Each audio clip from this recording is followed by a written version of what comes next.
Today on the show, Radical Ones, did you know even in the future nothing works? It's the 1987 comedy classic Spaceballs, the movie. Never underestimate the power of the Schwartz! It's time to get radical. Said he's having no trouble. It's simple. Hello there. It's showtime. What is this, trick or treat? Did I do that? Good morning, Charlie. Sailor Moon, the champion of justice. Deal with it. Daddy would have gotten us Uzis. The power is yours. Get down, honey, get down. And look, I won't go far, okay? If the apocalypse comes, Hold your fire. I'm a human. Grace Joan. Thunder, thunder, thunder, thundercats. Power of 3 will set us free. Power of 3 will set us free.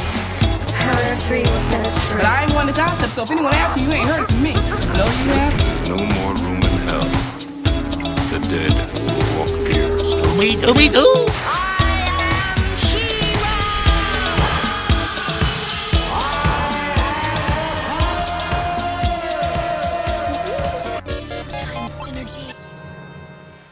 Welcome back, Radical Ones, to another episode of the Radical Retro Rewind podcast. As always, I am your host, Radical Ryan Hunter, here with Rob, the movie geek, and everyone's favorite brother, David, for Spaceballs.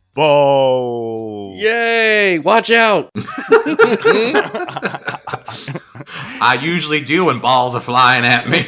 I was just about to say, Radical Ones, buckle up. We're going to have a lot of ball talk today because this is 1987's Spaceballs, one of Rob's top movies. As a matter of fact, I was asking him before we started, is it his top Star Wars movie?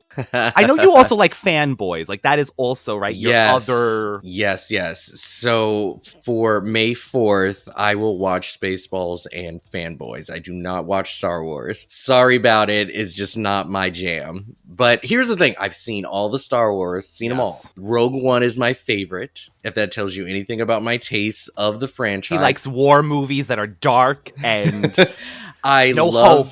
I'm watching Andor, and I love Andor, and so I'm looking forward to season 2. I watched the prequel Obi-Wan with Daryl as Darth Vader from Charmed. David, did you know that he played Darth Vader in the costume? I did not know that. So I'm not oblivious to the franchise. I'm just not like a fanboy like everybody. So Spaceballs is my Star Wars, and I will also say this is my third favorite comedy ever. It's like, wow. After Clue. Yes, after Clue, and it's sort of a tie between this and Coming to America. Did you enjoy the sequel? I did, to a certain degree. You know, it didn't match the magic of part 1, but I mean, how many years was that, That's right? That's like, right. We needed to make a sequel in those times because you can't joke like that anymore. And their style of comedy now is not what Coming to America is. And they did the best that they could. They really did. I loved all the Easter eggs and nostalgic. People will say they put way too many of them in there. I don't care. The fact that this man got everyone down to those damn twins to come back, even for a millisecond, I just love, because that just shows the love of this movie, and that everyone still talks about it and thinks about it and knows all of those references. So I'm fine. But it was not a great sequel. It needed to be made in the 80s. So it is what it is. So I'm just going to jump upon that. I know what you're going to say. It's actually, that was the last question I was going to ask of you guys on my list. So with the recent announcement of Spaceballs 2. Mel Brooks is involved. Okay, so that's one check. Yeah. When you were saying that, Rob, I was like, oh my God, it's not the 80s anymore. So, oh no. What is going to happen with this? So, did we get a plot? No plot. They're saying we're going to be happy, but they always say that. How many times have we heard Resident Evil was going to be Resident Evil? Rob and I have spoke about that. So, I mean, are they doing like, what's the see, this is how much I love Star Wars. I'm blanking on the second movie, The Empire Strikes Back. Oh, Empire Strikes Back. Are they going to do that? Is like Rick Moranis coming back to get revenge on these bitches? I mean, are we getting like this darker, like the villains win parody sequel? Because if not, I don't know where they can go with this. Like, who's in it? Like, what's the point? Everybody's storyline was kaput. It was finito. Like, they wrapped up everyone's storyline. So I don't know what they could do. So I don't know. Did talk about, this was years ago with Mel, like actually doing a sequel in the 2000s at some point. Mm-hmm. And now that we're getting Rick, back in a role soon, I think this is the perfect timing. Because honestly, yes, Star Wars, like you were just talking about, all the different Star Wars is a million characters. These are the ones I want to see, these characters in a way. But first off, half of them are past. John Candy, you can't get back. No, see, Dot Matrix, like a voice of Joan We'd Rivers. have to change hers, yeah. Prince Valium, Jim J. Bullock. Jim even had like a cameo. Prince Valium.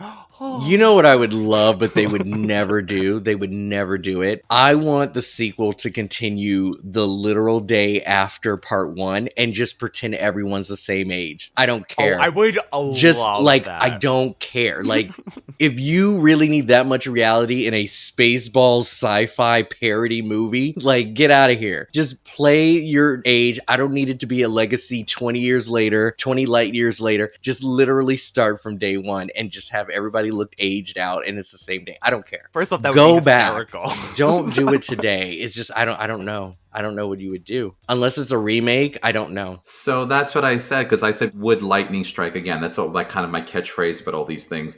My thing is that, love Mel Brooks. I just think that it's going to be very difficult in this day and age, with everything being so politically correct, to be able to do that type of humor. Because probably I'm just going to throw it out there. Part of the reason why I think a lot of young boys like Spaceballs, it was very sexual to begin with. There was a very sexual overtones. When she goes on the viewing screen and she's looking down at him peeing, like all the balls, men are obsessed with their balls. There's always references to sex. There's always sexual things going on. The virginal alarm, that's my Dot favorite. Matrix. We'll have none of that, mister.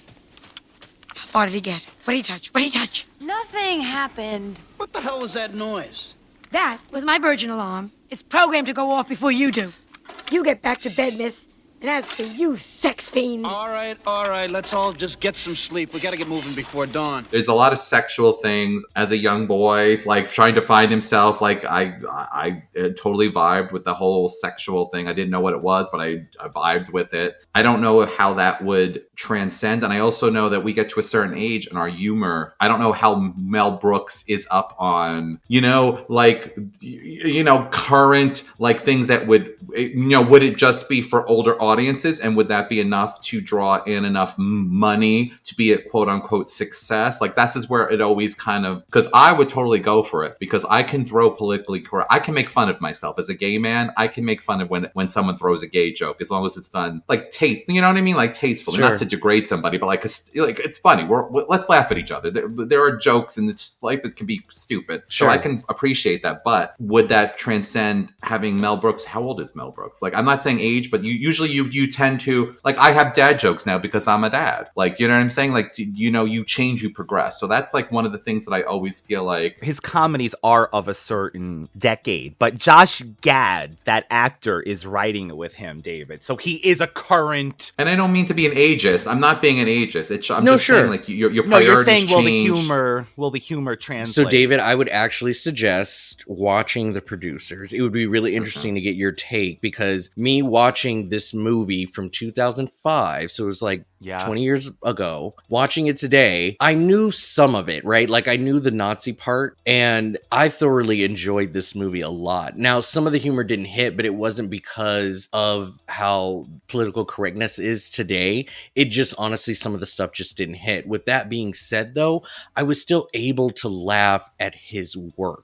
Even today. And then here's the other thing. A great example of this, just to kind of test the waters, is when The Naked Gun comes out. Because it's the exact same thing. Mm-hmm. If they stick to old school comedy and parody with The Naked Gun, we'll see if that transcends. because no one knows what the Naked Gun is. But I'm telling you, when I saw this trailer, I was on the floor laughing because of how stupid it was. It was him so dressed dumb. as a little girl getting But that's the thing. He wasn't dressed like one. Like he a was literal little girl walked into this bank and then took the mask off, and this little girl grew 6 feet tall. It was the dumbest thing. I am dying. It is the dumbest thing. So if that movie can make it, I think there's room for Spaceballs. I really do. We just need a good story. We just need a good story. I have a feeling it could work, so we'll see. The Frozen star told People, getting to work on a daily basis hand in hand with Mel Brooks and his production partner has been a dream. I wish I could tell you more. I wish I could tell you who may be coming back. I can say the wait is going to be worth it. Watch this space. So we know that Brooks could play Yogurt, definitely. Makeup, that doesn't have to do. The Schwartz be with you. But my idea, okay, the prequels were very divisive for Star Wars fans, but nothing is like the sequel trilogy. I think you lean in heavy with the sequel trilogy and how much crap has gone with that and making fun of it in a way like they did with Star Wars. Sure. Plus, like you said earlier, they do Wizard of Oz. I mean, it's everything. They could do Predator, like these new things too, these sci-fi movies. Well, the other thing that I noticed, and I wonder how they're going to handle that, is that Spaceballs was chapter 11. So I don't know where we're going to be, what chapter this is going to be. And wasn't Spaceballs 2 supposed to be the search for... No, more Spaceballs money. 3, the search for... Okay, more money. Spaceballs 2, the search for more money, yes. And then at one point, Mel Brooks said they were going to do Spaceballs and call it 3, the search for part 2. I think that something like that is so genius because it does exist in that world still. There it is, planet Druidian. And underneath the air shield, 10,000 years of fresh air. We must get through that air shield. We will, sir. Once we kidnap the princess, we can force her father, King Roland, to give us the combination to the air shield, thereby destroying planet Druidia and saving planet Spaceball. Everybody got that? Spaceballs, the movie. Princess Vespa spaceship within range, sir. Good.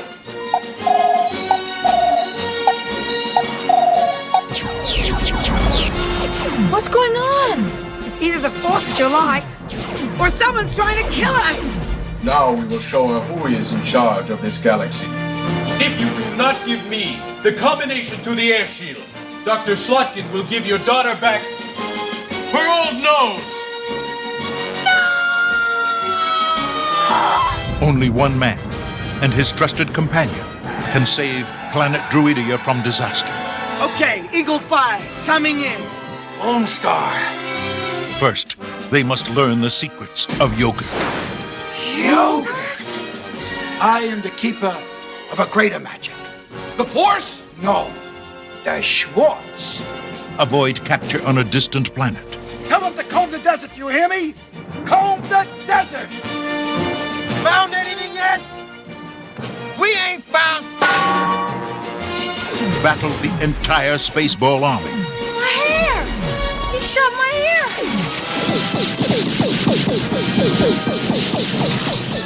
Holy! And escape the clutches of Dark Helmet. I see your Schwartz is as big as mine. Abandon ship! Proceed to escape pods! What the hell's the matter with this seatbelt? Ah! When does this happen in the movie?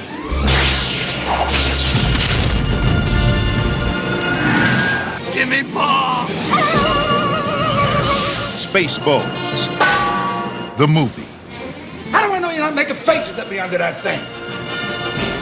Spaceballs, by the way, if anyone doesn't know, is a heroic mercenary Lone Star and his alien sidekick Barf rescue Princess Vespa of Druidia and her droid Dot Matrix from being captured by Spaceballs, led by President Scroob, who wants to use Vespa as ransom to obtain Druidia's heir for their own planet. However, the heroes get stranded on a desert moon where they encounter the wise yogurt. Plain yogurt. Just plain yogurt. who teaches Lone Star about the metaphysical power known as the Schwartz. Meanwhile, Spaceball Commanders Dark Helmet and Colonel Sanders lead the search for them, but are hindered by their own incompetence. Okay, so I want to ask... Comb the desert! Comb... Oh my god, we ain't found shit! Found anything yet? Nothing yet, sir. How about you? Not a thing, sir. What about you guys? We ain't found shit. That's one of the best. I just want to say, though, Ryan, I congratulate you. You pronounced all of that correctly. Who knew this complexity that you could show in your acting skills? No, you know the only reason why, Rob. Thank you. It's because I grew up with it. Yeah, no, I know. It's just because you know this movie. I didn't even look. I just knew the name. Did you use phonics, Ryan? Did you sound it? Hooked on Phonics worked for me.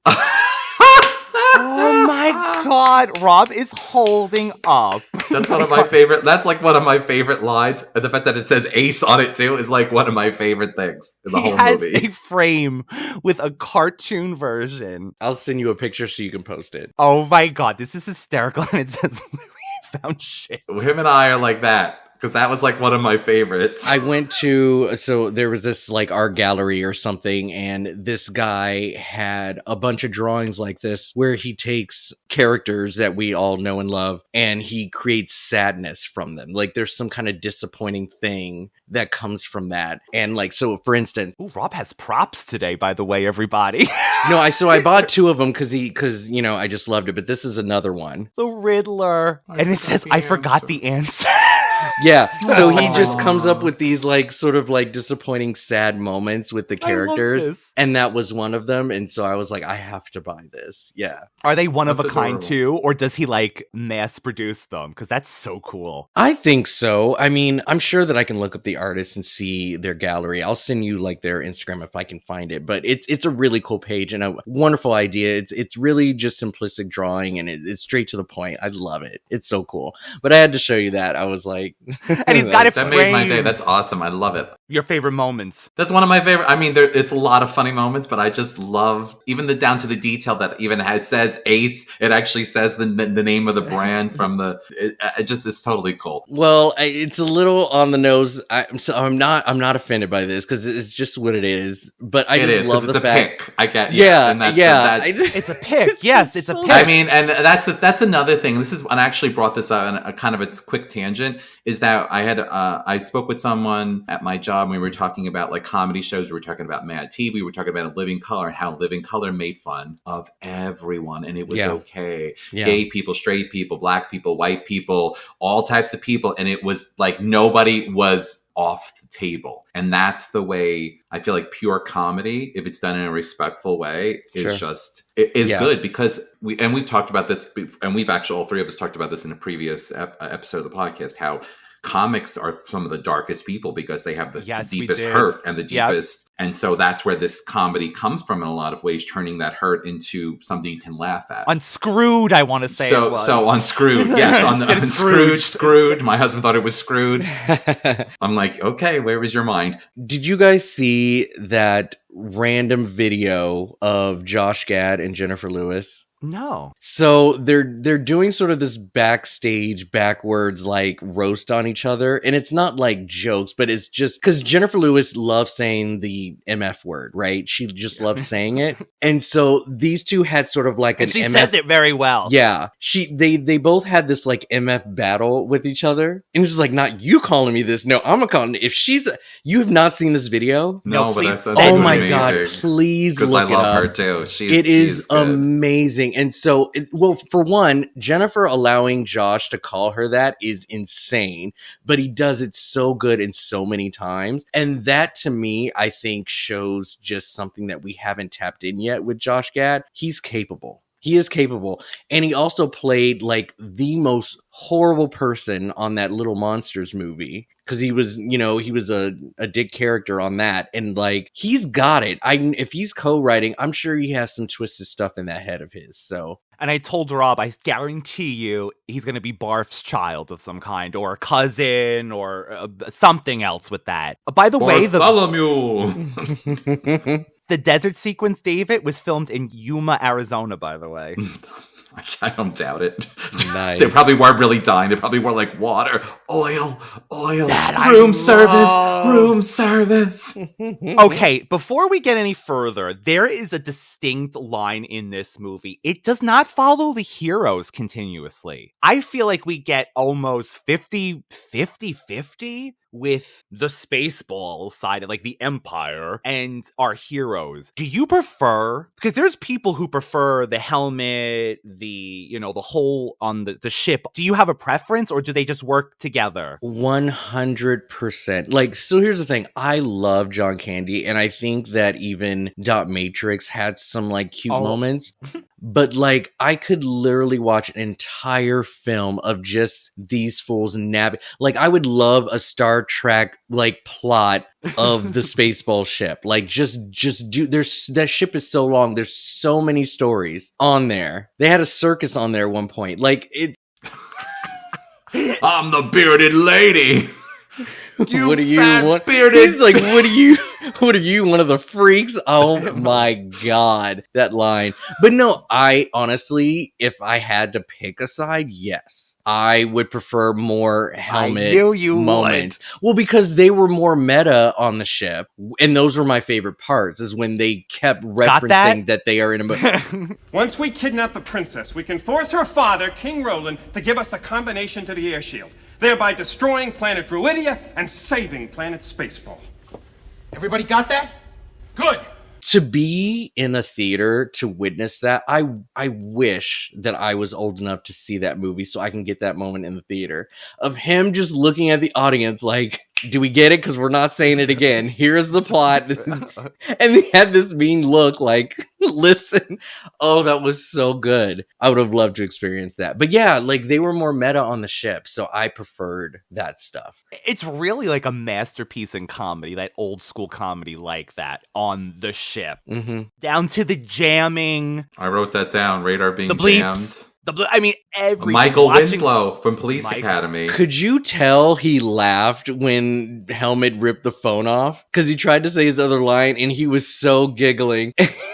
But he evidently saved them a lot of money doing this. Yeah, I did read about that. I'm having trouble with the radar, sir. What's wrong with it? I've lost the bleeps, I've lost the sweeps, and I've lost the creeps. The what? The what? And the what? You know, the bleeps, the sweeps, and the creeps. That's not all he's lost.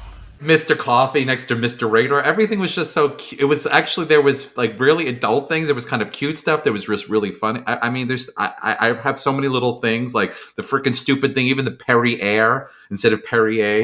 Because they're Spaceballs, their planet's running out of air, which I thought was also a novel idea of them being able to steal a planet's atmosphere and air. Actually interesting. With a like vacuum. Even out of the, not even part of a comedy aspect of it. Interesting that I could actually see this in some sort of a sci-fi 1,000%. like movie, like a real, non-comedy where they're trying to steal an atmosphere of a planet or something, almost like they had that Jennifer Hudson Mila Jovovich movie. It was not, but the air was not good to breathe, and they had to they weren't stealing air from other things, but yeah, that is a great sci-fi plot. A planet that's encased in like a dome that's trying to and honestly, we talked about also there is John J. Bullock, who is Prince Valium. I felt like Prince Valium's family was all this. It was almost like Coming to America with the family with the soul glow. They all had like this persona of one thing, which also could go into the new movie that they're still the Valium family, the royal Valium. They all still act like they're half asleep and dying like they're on Valium, which would be funny because it's like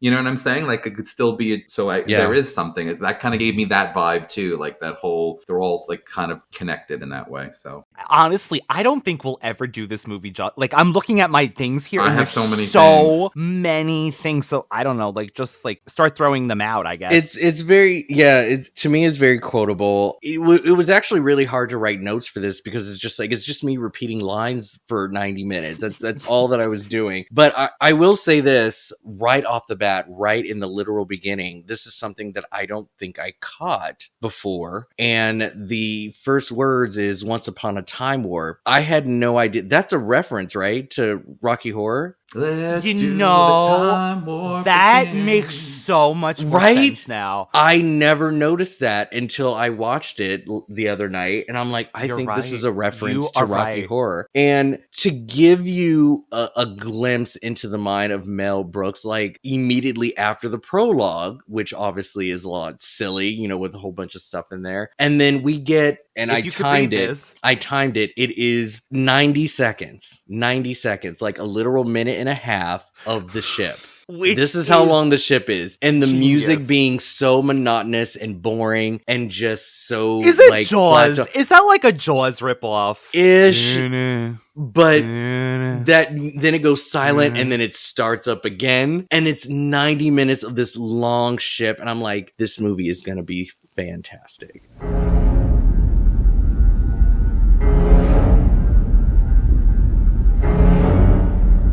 I just love that joke. It's so dumb. But it's genius remembering the beginning of Star Wars and seeing that Star Destroyer so long. I don't know if our radical ones know. Like, I always love to watch people watching things for the first time. So I do go into a lot of our reviews like, I want to see what these people think. I saw like a mother and daughter doing it. And I'm honestly thinking you have to be of a certain age. Because even that whole, like, talking about that whole, like, the Star Wars-esque titles going up, they were like, Chapter 11.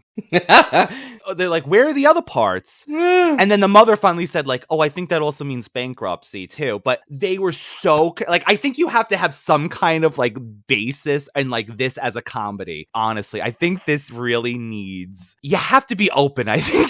You have to have some kind of, like, knowledge, because a lot of these jokes are inspired, like Pizza the Hut. Oh my god, that kind of made me a little nauseous when he was eating off of him. I know. Actually, I love that. So Pizza the Hut, the Vinny, the robot, the goon. The also the what's his name? Max Headroom, right? It's supposed to be like yeah. So of course that's Dom DeLuise's voice. Pizza the Hut! Well, if it isn't Lone Star and his sidekick, Puke. That's barf. Barf, Puke, whatever. Where's my money? Don't worry, Pizza. You'll have it by next week. No, I gotta have it by tomorrow. Get this, the costume was actually made out of real pizza and cheese. Mm-hmm. The first person who was in the costume refused to get back in it because it was melting so much under the lights that it basically almost scarred the person. Yeah. And I think that's hysterical. Pizza the Hut. So Jabba good. the Hut. I mean, it sets itself up so perfectly. And Pizza Hut. So good. And there's also a lot of, for Mel Brooks being Jewish, so there's definitely a lot of references to being Jewish. Like he says, like, all we need is a Druish princess. It's funny, she doesn't look Druish. I am Princess Vespa, daughter of Roland, king of the Druids. That's all we needed. A Druish princess. Funny. She doesn't look Druish. What about her plastic surgery picture? That is hysterical. We're gonna give you back your old nose. If you do not give me the combination to the air shield, Dr. Slotkin will give your daughter back her old nose.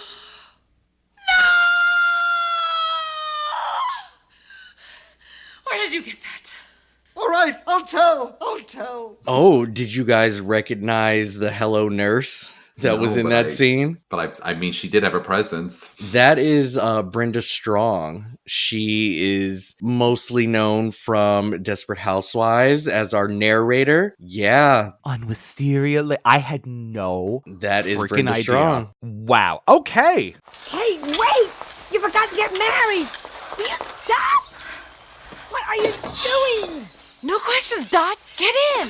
So there was a mime in the costume for Dot Matrix, and she thought originally she was going to do the voice for this. And Mel Brooks, I did read that, yeah. called up Joan Rivers and said she had no idea what the hell Spaceballs was, but she also wrote some of her own jokes in this movie. And I got to tell you, that's a presence that is severely missed because, oh my God, I think Joan Rivers elevates this character to a whole new level. She's funny looking to begin with. Like it's a C-3PO-esque look. Yeah. But Joan Rivers with those just like her deadpan like back to the princess is hysterical. 6 suits, by the way. 6 I feel suits, like all of them broke. I feel like now it has to be a parody if you're gonna like gender swap characters. Otherwise, they'll go nuts. It's like no, it's just a parody. It's okay. We can do it. It's fine. Did you hear that Silver Surfer is now going to be a female? But she's comic accurate, though. Yeah, she's comic accurate. Yeah, that's not the Silver Surfer. My That's a problem different is that she looks like she's from 2001. The animation, the CGI on that Silver and stuff. Yeah, looks. I love this like... actress though. She's not Tangent from Ozark. I love her. I don't even know who she was just. Oh, in, she's amazing. She's really just good. in Wolfman. I don't know if you saw a trailer. Oh, that's the she's one the who's woman. playing. Yeah. Mm-hmm. She's No, cool. she's good. No, you know that meme. I forgot what she says, but you're gonna have to fucking kill me. Like, Yes. that's her. Yeah, that's her. Love her. Yeah, no, she's I love the fact great. that she's like, I'll do anything, any job they give me.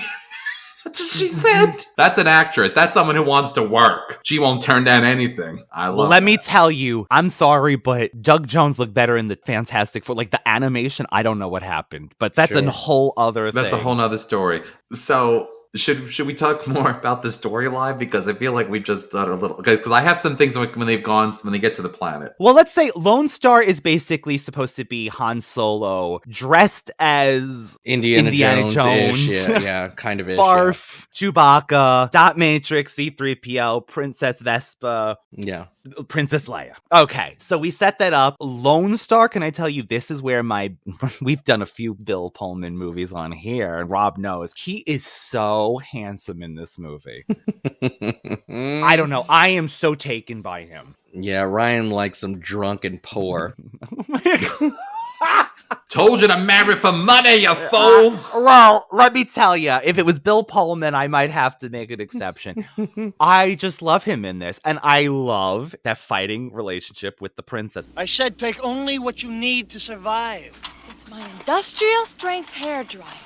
And I can't live without it! So she's trying to escape from a pre-arranged marriage to Prince Valium, who is Jim J. Bullock. He has a Page Boy He-Man haircut, and he acts like he's half asleep. He acts like he's on Valium. He's one of the only princes left in the universe, so she has to marry him for like an alliance, and she basically runs away. There she goes, right out the like. So then you have the Spaceballs that were going to basically trying to capture her to basically get ransom to get the code to open up the shield that is protecting planet Druidia from the Spaceballs stealing their air. So that's really the setup. And then, is caught basically in a tractor beam by the Spaceballs. Do you think they would have killed Prince Valium if he was in the car with her? Because that was the point of like capture. They were supposed to be kidnapped when she got married. So yes. I wonder if would they have took him out or just held him prisoner for the whole time? I think they would have just locked him up. He probably would have fallen asleep in his cell. That's exactly what I think.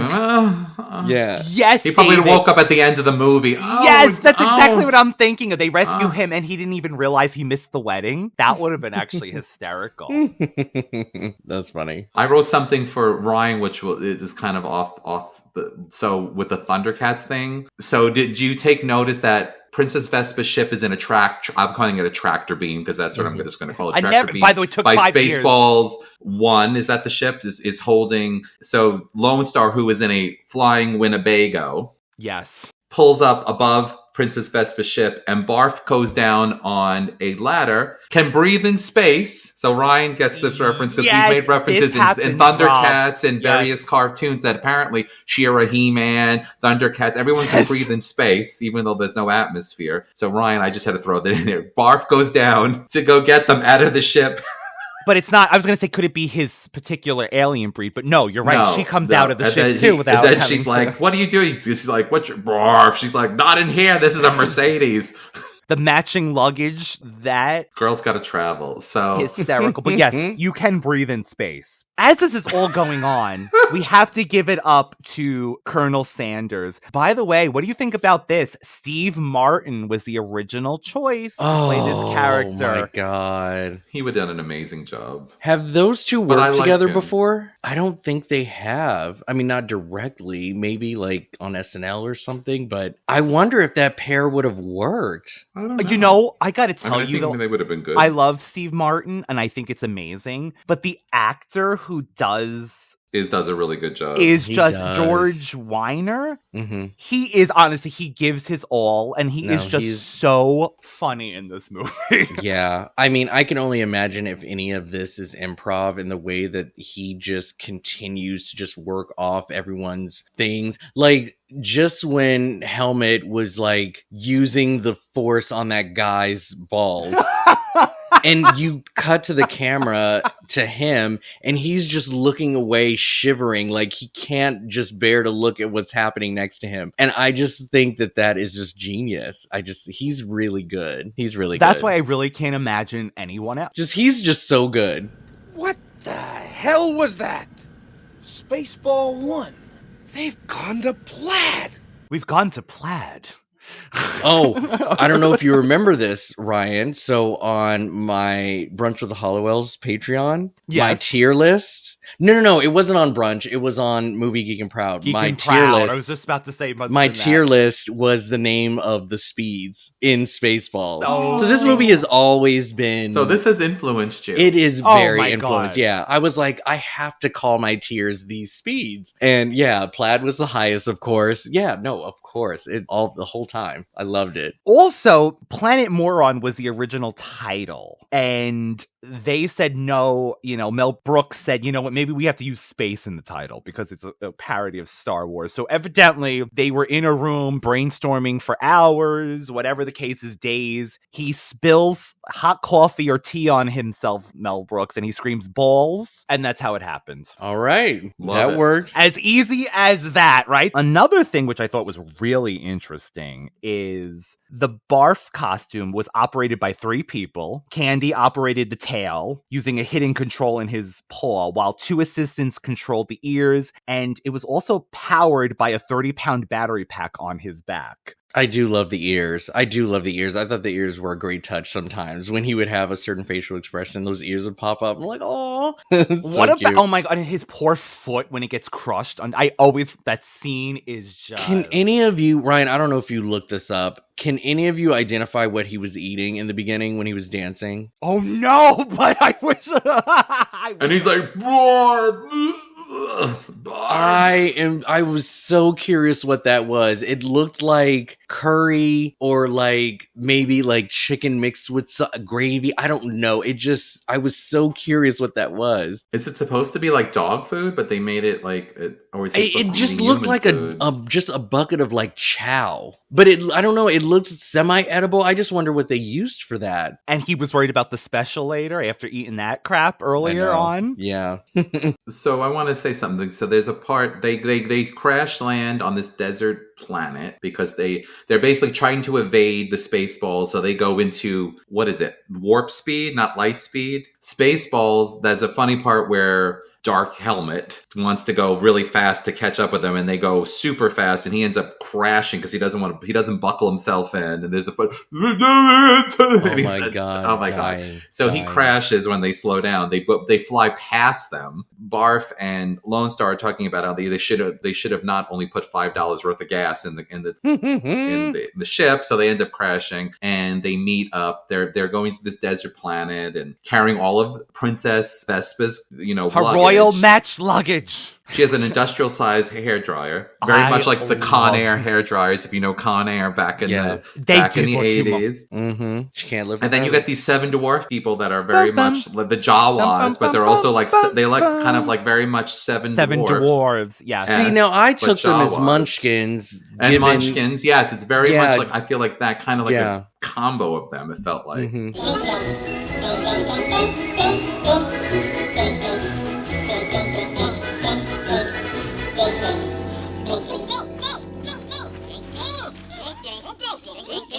And of course, Did you notice? Tony Cox. Yes, Tony Cox. He showed up. I love him. He is, if there's a movie Everything. where a little person has to be involved. He is in it. I love it. And the fact that he also played a Ewok before this in Return of the Jedi, it's like a full circle moment as well. But I definitely recognized him. Yep, good for him. You heard of me? Heard of you? Who hasn't heard of yogurt? Yogurt the Wise. Yogurt the all-powerful. Yogurt the Magnificent. Please, don't make a fuss. I'm just plain yogurt. But you're the one. Yes, I am the keeper of a greater magic. A power known throughout the universe as the Force? No, the Schwartz. Schwartz. Yes, the Schwartz. So this is the part of the film which I absolutely always loved, this part with yogurt. Why do you think, I wonder if David knows this, why do you think that they introduced all of that merchandise at that scene? I know why. Intermission? Now, like, thinking of Star Wars, like in the merchandise that's made, right? To be allowed to do this movie, George Lucas said you could do it, but you cannot do any merchandise. Oh, so they were, okay. So they just flooded the entire thing. I mean, none of that stuff went to sale, but he was just like, I'm just going to plug every single... May the Schwartz be with you! Yeah, they plugged it all in there. He was like, okay, fine. But yogurt, what is this place? What is it that you do here? Merchandising. Merchandising? What's that? Merchandising. Come, I'll show you. Open up this door.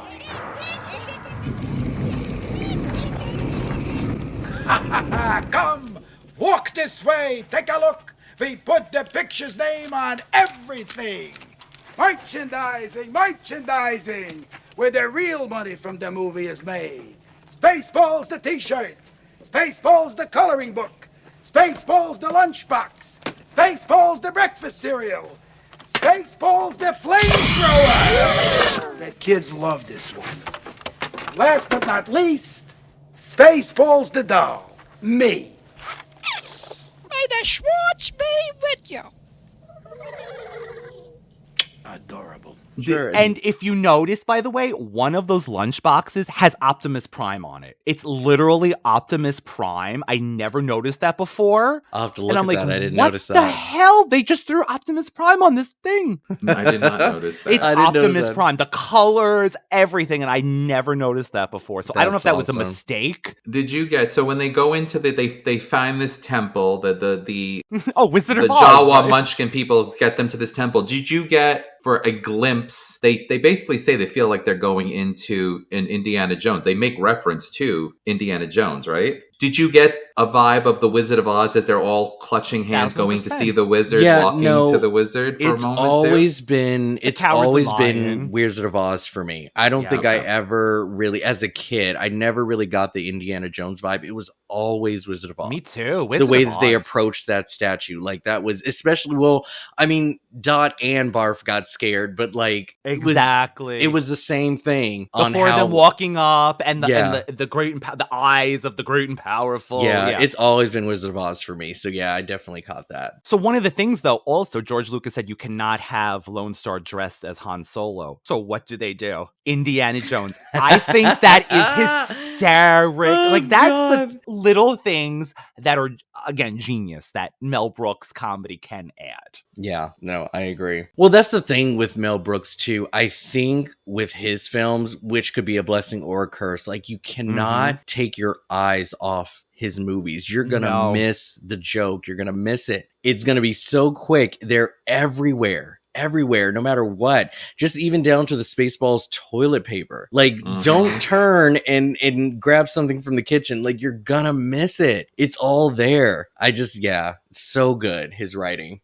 There's always a moment where you could put something in. So the effects were done by George Lucas's company, Industrial Light and Magic, and the escape pod. This is so fascinating. The escape pods at the end were cut from A New Hope. and they used the same footage to use the escape pod.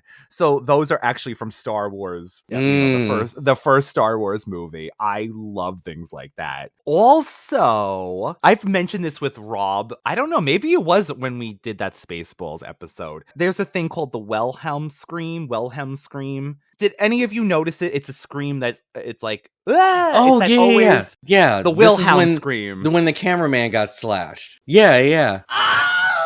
It's a running thing. Star Wars uses that continuously. A lot of movies do that. And this was MGM's first time including the scream. Because, David, this is a stock scream from like a movie from like a 1930s jungle movie or something. Since Star Wars, it's been used in, I think it's even in Rogue One they throw it in. Like, it's always in the background somewhere in these movies. If you hear it, David, you would know. There was a scene towards the end where they're getting ready to like suck the air out of the earth, and they were preparing for the ship to change or whatever, and Helmet just randomly goes, "Ready, Kafka," and I honestly had no idea what that was. Do you guys know what that is? That reference? Not at all. So a lot of people may not understand that joke because it kind of was like a hit or miss, right? Like it just kind of transitioned into a scene. I doubt anybody was laughing, but apparently Kafka is a reference for transformation. So this is in reference to Franz Kafka, and he wrote a novella called The Metamorphoses. Have you guys heard of this book? I've heard of Metamorphoses, but I don't know if it's from, I wonder if it's from that author. It must be then. So this is a humorous reference to the Kafka story about a man turning into an insect and highlighting the absurdity of the transformation.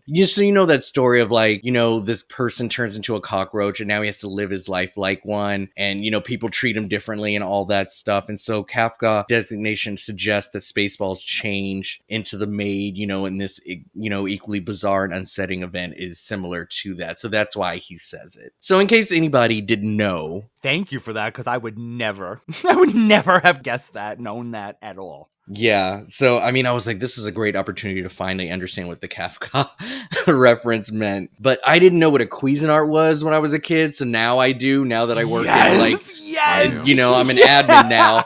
So, you know, now I know what a Cuisinart is. And I'm like, I never knew what that was when they said it. We got in this thing a Cuisinart.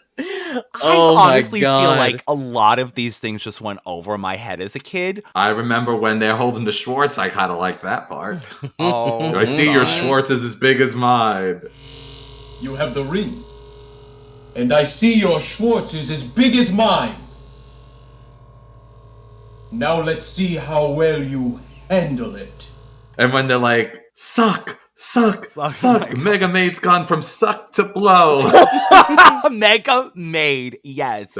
Yeah. So good. So good. So you know, this is what I'm talking about, the sexual aspect. Even though I was young. I didn't know, but I thought Lone Star was cute, and they're using a penis reference clearly. And there's Schwartz's, and they get intertwined. Oh, yes. If you put your leg like that. I always loved that whole thing. If we untwined like this, so...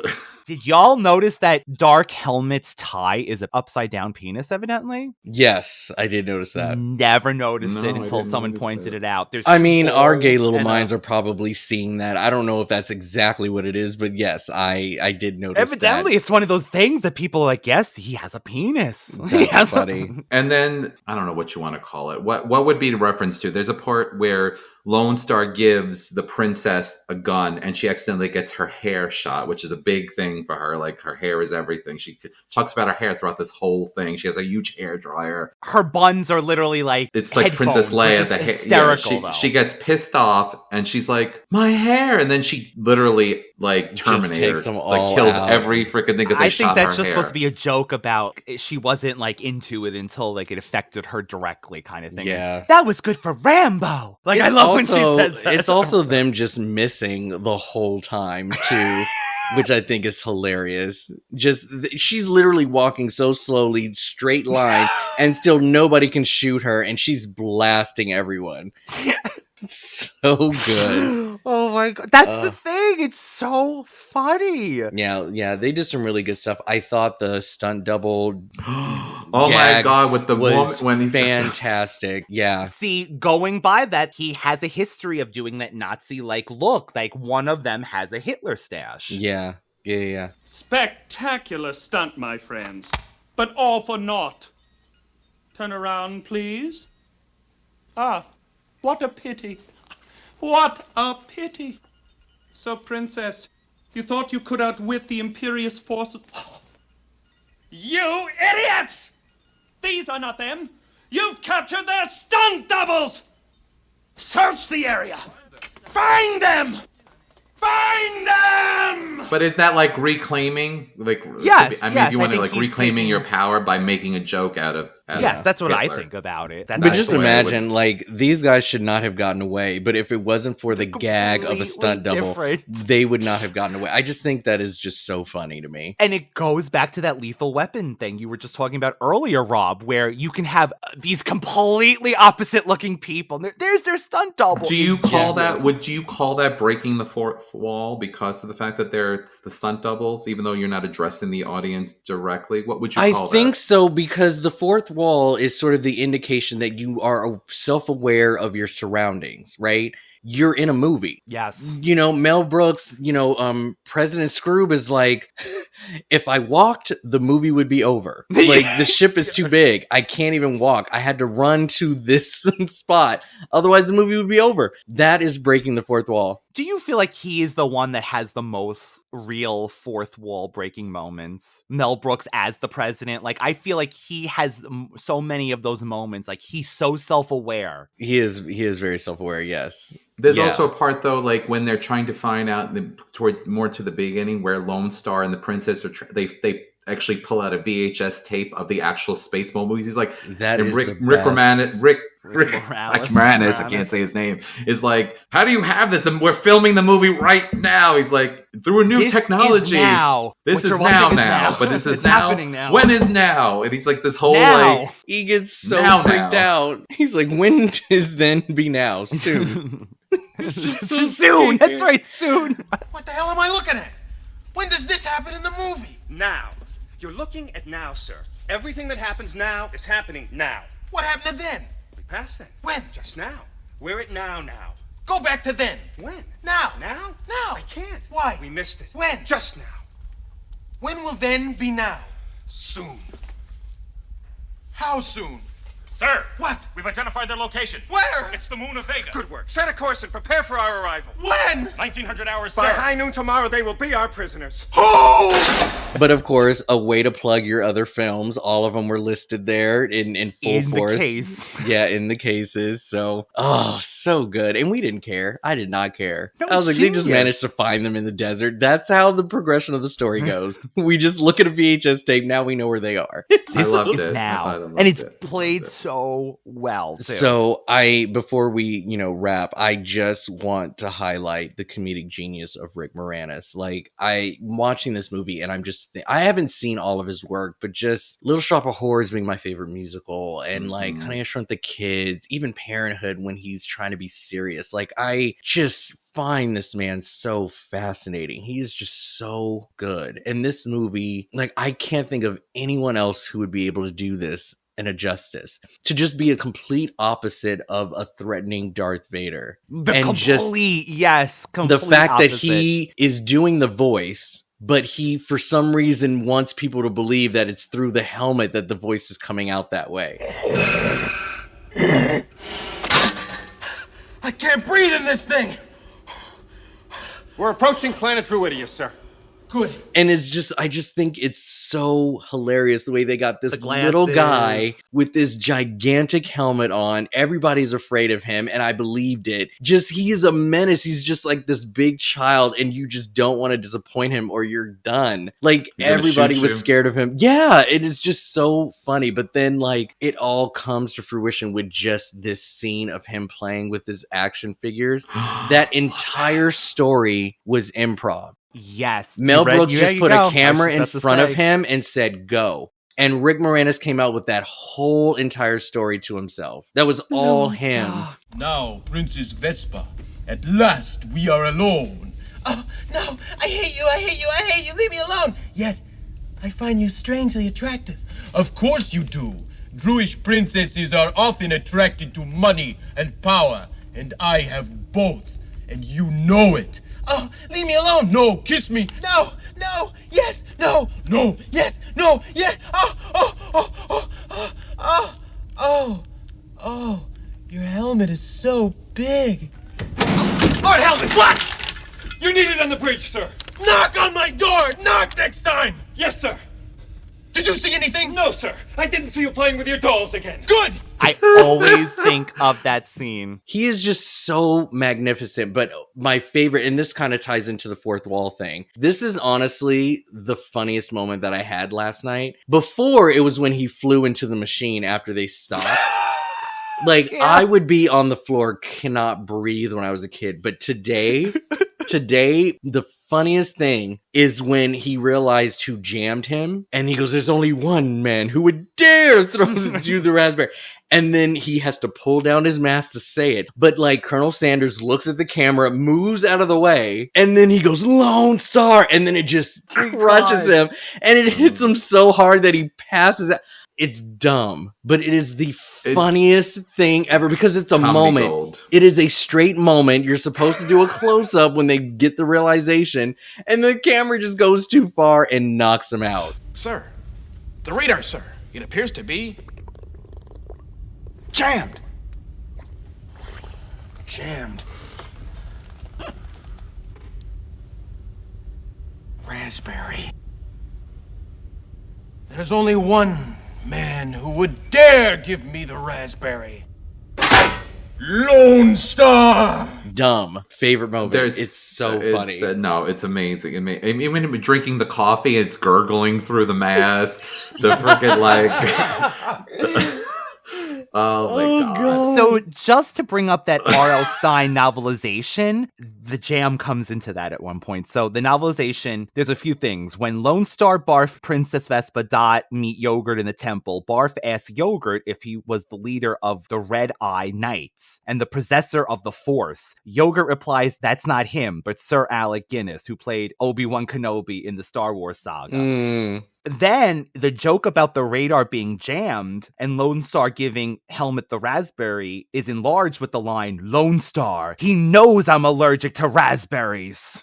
I mean, they evidently, the book, I would love to actually read this book to see what they actually expand upon as well. Along, by the way, with Caddyshack 2, Beetlejuice, and Big, this movie is notable for containing the F word in a PG-13 movie.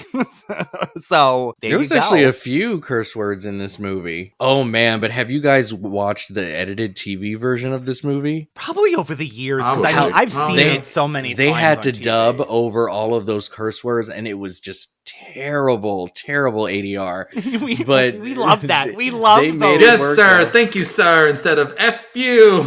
So Lone Star, we're not doing it for money. We're doing it for a shitload of money. But on TV, we're doing it for a lot of money. And I'm like, oh my and the voice goes from this to lot of money. Like it just changes and then it goes back to lot of money. Yeah, it's so funny. You have to, Ryan. You have to, when you do this, you have to put some clips in from the movie. Oh my God. All the parts. Yes. No. Druish princesses are often attracted to money and power, and I have both of them. And you know it. Yeah.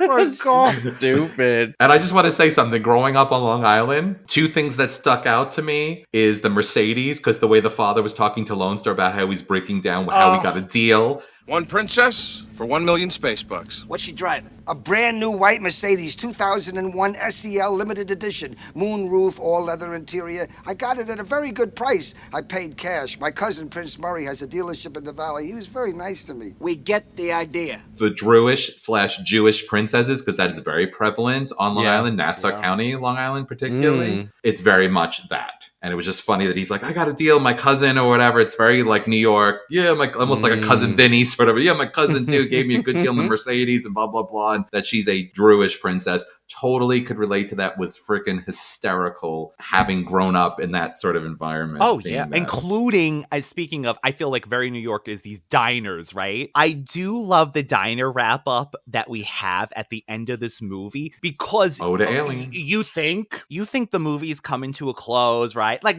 you probably figure there's something else, but then we have this detour where we go to this diner, and so the actor that's actually from Aliens, Sir John Hurt, he claimed that Mel Brooks talked him into parodying himself in this role by making it sound like he would have a brief walk-on cameo. When he came to set, he realized that the entire scene was an elaborate spoof of the chest buster scene from Aliens, and he then thought he should have asked for money, so I guess he just did it for free. Like, oh, wow. But to me, the fact that you're willing to do that is genius too. Yeah, no, it's genius. Pretty good. Oh no, not again.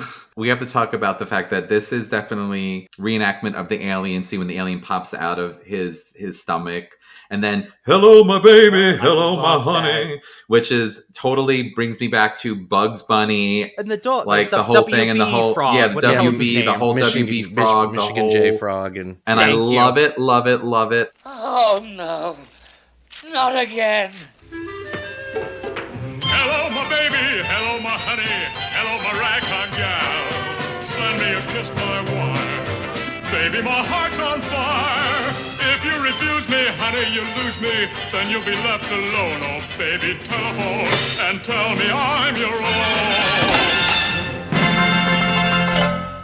Check, please. What was with the diner? What was that from too? Was that like, I think just a parody of like, I feel like that's been chewing on the other gum, places like, too. No, like the diner, its location, was that like off of like, was that like Men in Black? Is that like no, Men in Black happened years after this. No, I know, that's what I'm saying. No, I'm saying, was that also like that, like a diner on sort of like a, or is that from like Ben 10 or something? I'm trying to think of where I've seen like that kind of like, yeah, I may have missed like that same reference. thing. The Millennium Falcon is parked outside. Is it? Yeah, they added it in. Yes, I did notice that. I honestly think that I've seen that whole like diner in the middle of nowhere on like almost like a floating something in space sort of thing in like Ben 10 or something. Here because it's like that ending stands out like as clear as the beginning of the movie for some reason. It's as good as the beginning to me. Yeah, we'll have to look that up. I'm sure it's probably a reference to something. I sent it to Rob, but a simple bear from the zoo in the escape pod actually is my favorite part of the movie. When that bear and then the bear is waving in the pod. Oh my God, is the funniest thing I've ever seen in my life. And it's the simplest, stupid joke that like no one else would be like, what? And then they did Planet of the Apes after the the countdown voice was just messing with them. What happened to 6? Just then they all try to run to cancel the I know. So good. And yes, they do survive. See for the potential sequel. I just don't know how they're going to get their power back. But it's funny. It's funny. So Moranis vocally reprised his role of Dark Helmet in the episode Spaceballs of the Goldbergs. And I honestly think he will do something in this movie. If they do it right, like if they offer Mel Brooks, I think we'll have him back. Yeah, no, I would. If he just did the Darth Vader voice, if he manages not to play him, I'd be fine with that too. Like, I mean, I'm sure he's pretty cozy, and I imagine when they do Honey I Shrunk the Kids, like, is he going to be part of any of the press stuff and just the touring and ads and stuff? Like, I just wonder if he's going to allow himself to do all of that too, or just come and do the movie and then just be like, peace, I'm out. Yes, and then it can maintain his distance that he has formed over the years. Mm-hmm. So Radical Ones, I mean, I think you hear it. We love this movie. So glad we got to do this and celebrate one of Rob's favorites. Along those lines, Rob, though, do you have recommendations for us? Rob's recommendations.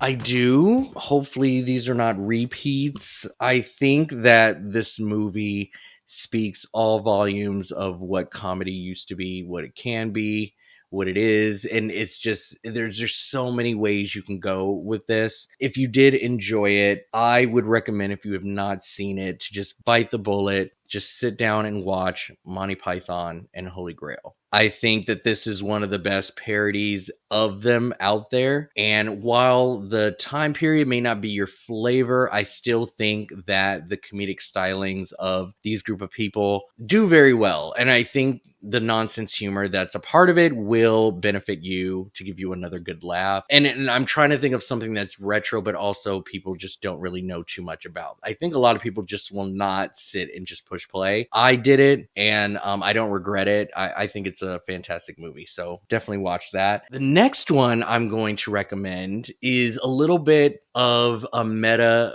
vibe, a little bit of the fourth wall breaking, but I think that overall, like Mel Brooks, this director in this movie is a great testament on how funny his writing is, and I want everybody to watch Mallrats. Called Kevin Smith. Our Shannon Doherty's in this movie.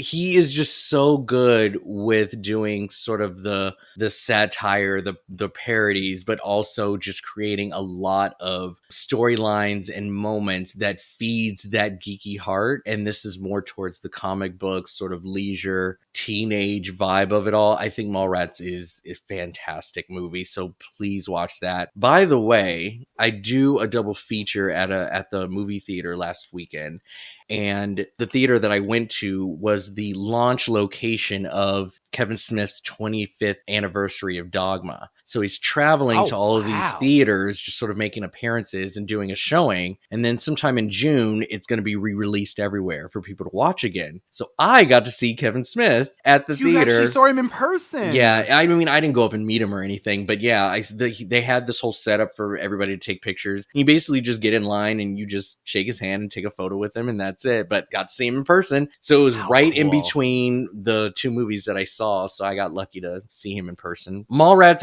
I just think is such a brilliant film. So definitely watch that. The third one. Okay. So I have two, just because I don't know if I recommended this before. I think because of the world that was created within the Spaceballs movie, this movie also fits the bill. And I think it's just so much nonsense, also led by a very comedic genius. This is Mom and Dad Save the World with John Lovitz.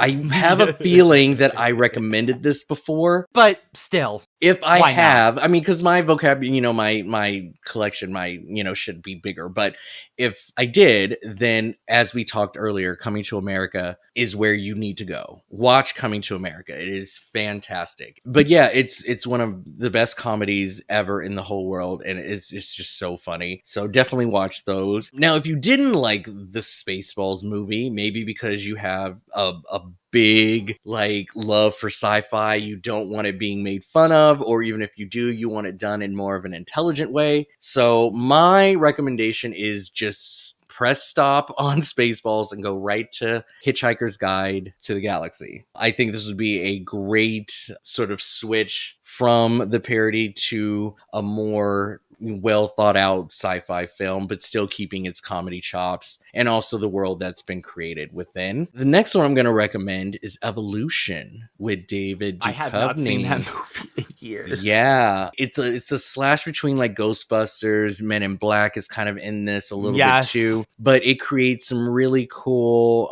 original aliens and in a storyline. It gives parody to Duchovny with his X-Files background.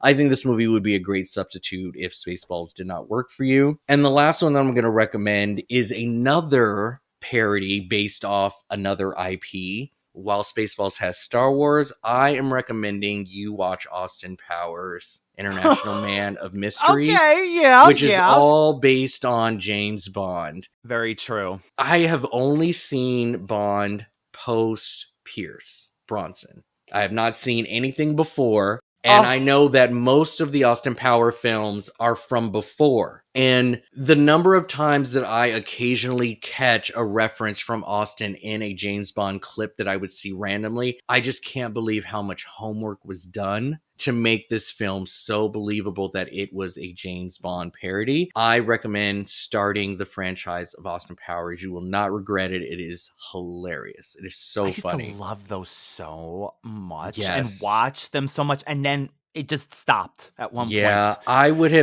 had hoped he was going to make a 4th and 5th one. It was in his head, but he just wanted to do other projects, and then it killed his trust in people because yeah, they just, I don't know. There was just something that happened, and I was just like, God, I just want you to do another Austin Powers movies. But anyways, those are my recommendations. Right? Maybe he'll do something after. The movie that I have been inspired to try and watch for the first time based on Spaceballs is other Mel Brooks films that I have not seen, which includes Men in Tights and Blazing Saddles. I've never seen those two. And I've always wanted to, and hopefully I'll get sort of the inspiration to watch one of these two soon. So there you have it. And we didn't even mention, but it did come back, by the way. Spaceballs did an animated series in 2008. It lasted about, 13 episodes maybe. Was not a fan of it, but we did get that besides and actually we had a lot of people who were alive at the time, reprise their roles. Mel Brooks. Oh, nice. We had Daphne, whatever her name is, Princess Vespa back as her voice. Joan Rivers was alive at the time, so we did get a lot of the people back. It's not available really anywhere online officially. I think they're trying to erase it from existence in a way because they parodied Harry Potter by things like that, by the way. Harry Potter. Nice. More modern at the time. Another episode of the podcast down. Radical Ones. In the next few weeks, you might notice we're having a Rob takeover. Matter of fact, Thundercats, we have one more episode of Thundercats, and that is it for the summer. And then we are having a Rob extravaganza leading into our summer theme. And we are going to end, we never do this, but at the end of the summer, we're going to have a full circle moment. Actually, this is part of our first season, really. We're having a full circle moment because we are going to finish the season off with a special episode of Mannequin 1. I know. I think we get all these new listeners and they're like, oh, you did part 2. Where's part 1? Do you know recently someone asked if we did Mannequin? Yeah. And I was like, no, but we did part 2. And they listened to it, by the way, so thank you. Yeah. We're doing this because we want to get a lot of Rob's favorites out because our dear movie geek, our original Radical One, Rob, is going to be taking a little break after the summer. Rob, do you want to say so? I don't know what to say. Yeah, so I made the decision at the beginning of the season that this will be my last season for a while. I am taking a little break from podcasting. I've been doing this for a long time, and I think that if I want to continue to do it with a lot of love and motivation to just give it my all, I need to kind of step away, kind of figure out exactly where I kind of fit in with the whole thing, what I want to do with that. Because, aside from doing it just for fun, I actually do inspire to be a really good one. And I think you are, Rob. No. I know. Thank you. But yeah, you're already done. That's a notch you've already conquered. But I think I do want to step away just for a moment. I do need to put focus on other things right now. There is a board game that I created from scratch that I would love to get off the ground and just see if that is something that I can create. And amongst other things, I think that the break from podcasting will give me a lot of time to focus on other projects, and then we'll see what happens in 2026. That being said, Radical Ones, this is I'm going to actively ask Rob. He has no pressure, but in our next season, if there's something that comes up that I think Rob might be interested in, I'm going to ask him.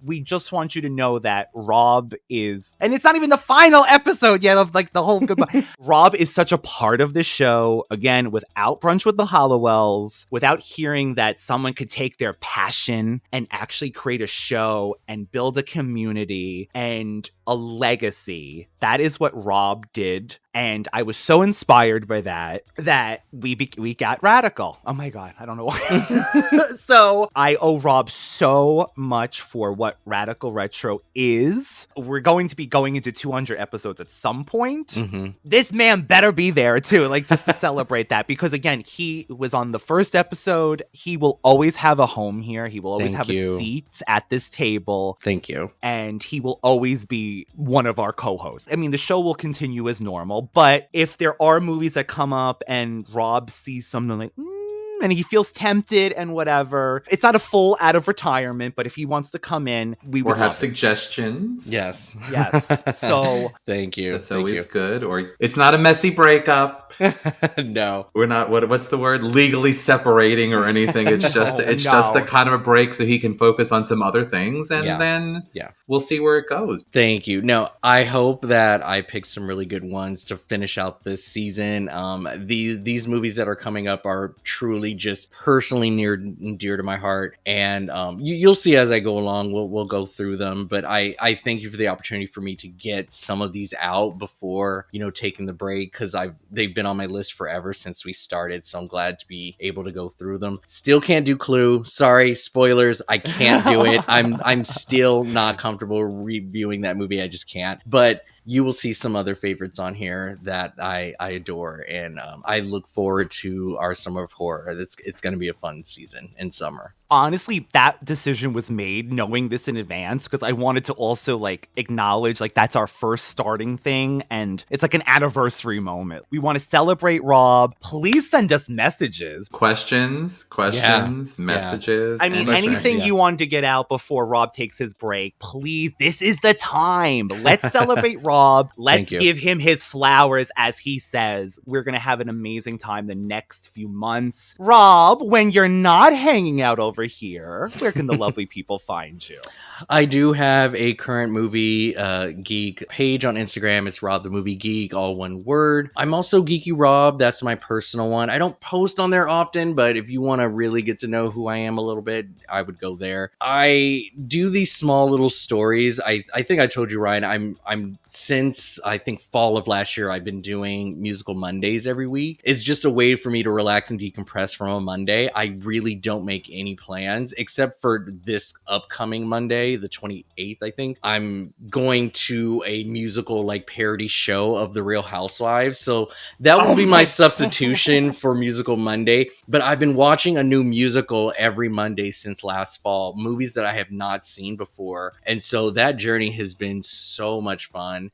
So you can kind of check out each week which musical I'm watching and share messages and your love for those musicals on my Geeky Rob page. And you can reach David at Universal Appeal 2020, all one word. I guess we're never going to go to 2025. No, it's just going to be 2020. I mean, that's when you started for the podcast, right? Oh, I guess that was a milestone. That was the pandemic. Mm-hmm. And Radical Retro Rewind podcast, one word, on YouTube, TikTok, Instagram, and beyond. Thank you again, Radical Ones, and thank you all. Guard your oxygen, people, from the Spaceballs. That's right. Watch out. And stay radical. Bye-bye. Bye. Bye.